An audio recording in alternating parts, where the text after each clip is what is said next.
The highest platform on this part of the superstructure is the Sky Defense platform.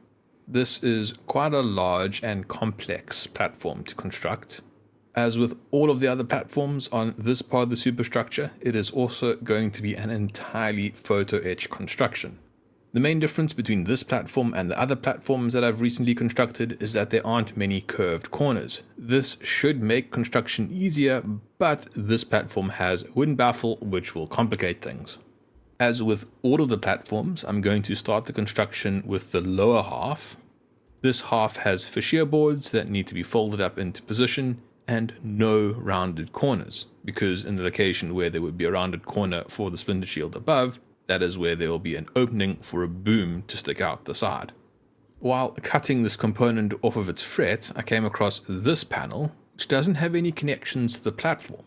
That is a rather strange etching mistake and will make the installation of that panel just a little bit more difficult than all of the others.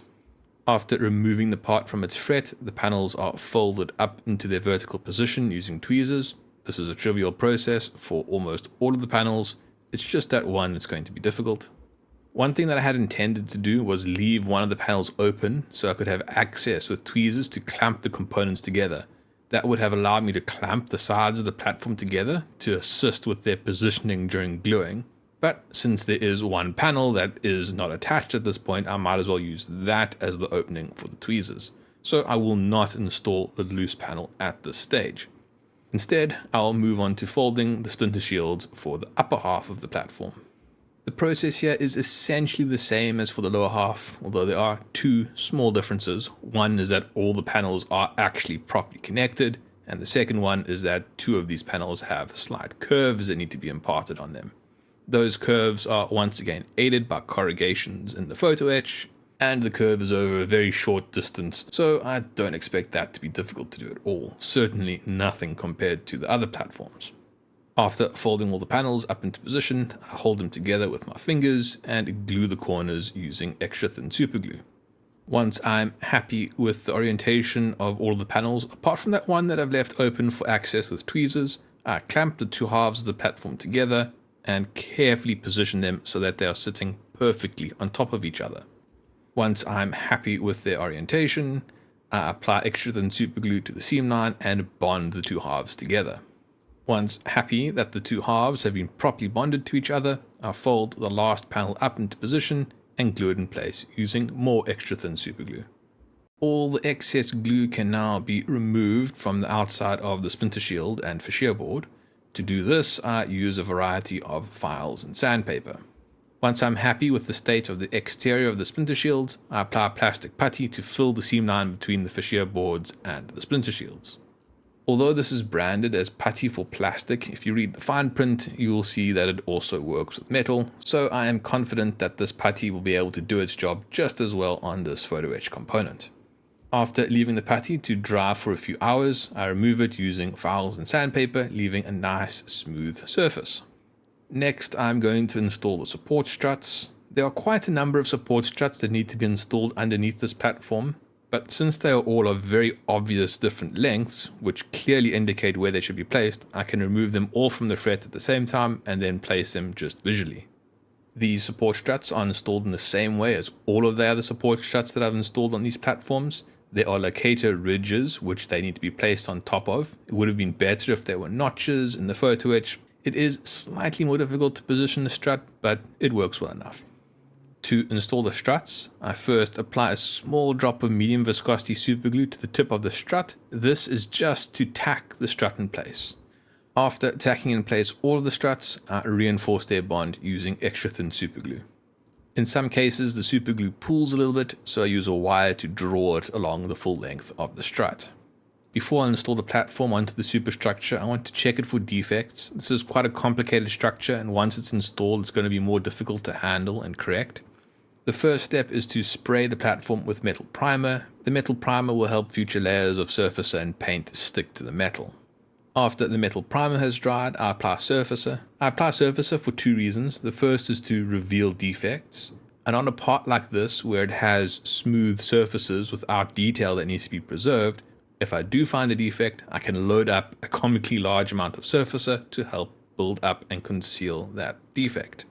If this was a very detailed component, I wouldn't be able to load up so much surfacer, because then obviously I would hide the detail. But in this case, I can put on a lot of surfacer, let it flow into the defects, and once the surfacer has dried, come back with sandpaper to flatten out the surface. Just keep that in mind. If it does look like I'm putting on way too much surfacer at this stage, yes, I am. And if it wasn't for the specific reason of me being able to sand this part flat, I wouldn't be doing this.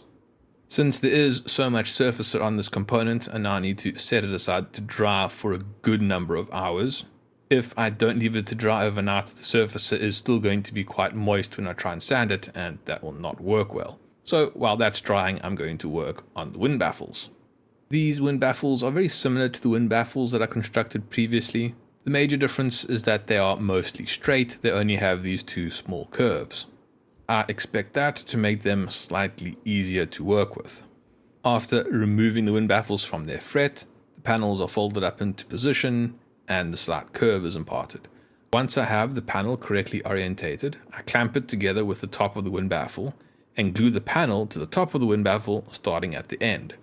From the end, I then work towards the center of the wind baffle, applying more extra thin superglue and ensuring that I have a good strong bond across the full length of the wind baffle. At this point, there's quite a lot of superglue on the outside of the wind baffle, but these components are far too delicate for it to be removed at this point, so I'm going to leave it there, and I'll only attempt to remove that superglue after the wind baffle has been installed on the platform.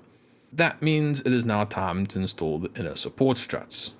This is the most tedious process. Each one of these support struts needs to be removed, the burrs need to be filed off, and then it needs to be individually glued in place.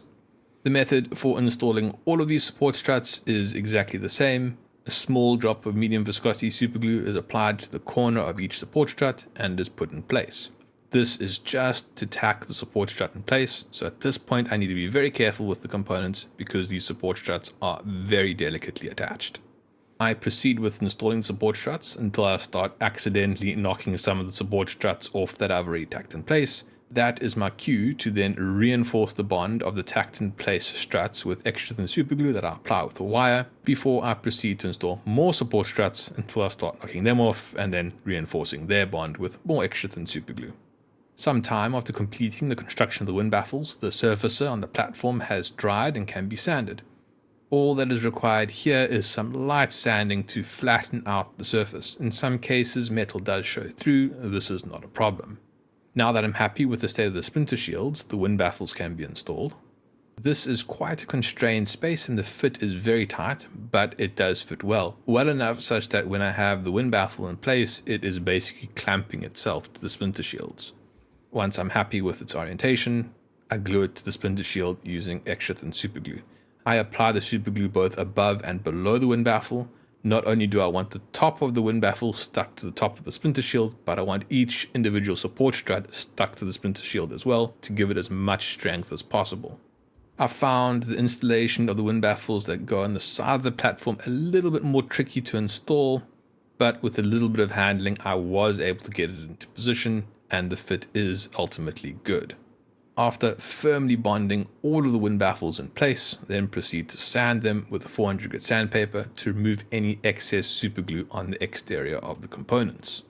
Since the wind baffles are now so well bonded to the Splinter shields, they are no longer delicate, they're actually very strong, so I can sand them very safely. Just to be 100% sure that I'm happy with the quality of this platform, I quickly spray it with metal primer and then another round of surfacer to check for defects. And there aren't any, so I'm happy with the state of this platform, so it can be installed on the Superstructure. Installation is simple because installation is going to be guided by the support struts. I simply place the platform on the top of the Superstructure and hold it in place with my fingers. While held in place, I apply extra thin superglue to the underside of the platform to bond it in place. That completes the installation of all of the photo etch on this part of the superstructure, well at least all of the photo etch on this part of the superstructure before I paint it. So the last thing for me to do is to check my work and spray the entire area with surfacer to see if there are any defects. After spraying this part of the superstructure, I'm happy with how it looks, so I can set it aside and move on to the next part of the superstructure. In the next video, I will start the construction for the main and secondary battery directors. If you don't want to wait for the scheduled release of videos and want to watch them when they are uploaded, consider becoming a channel member by clicking the join button below. If you would like to support the channel, like and subscribe, and as always, questions are welcome in the comments. Thank you for watching. Cheers.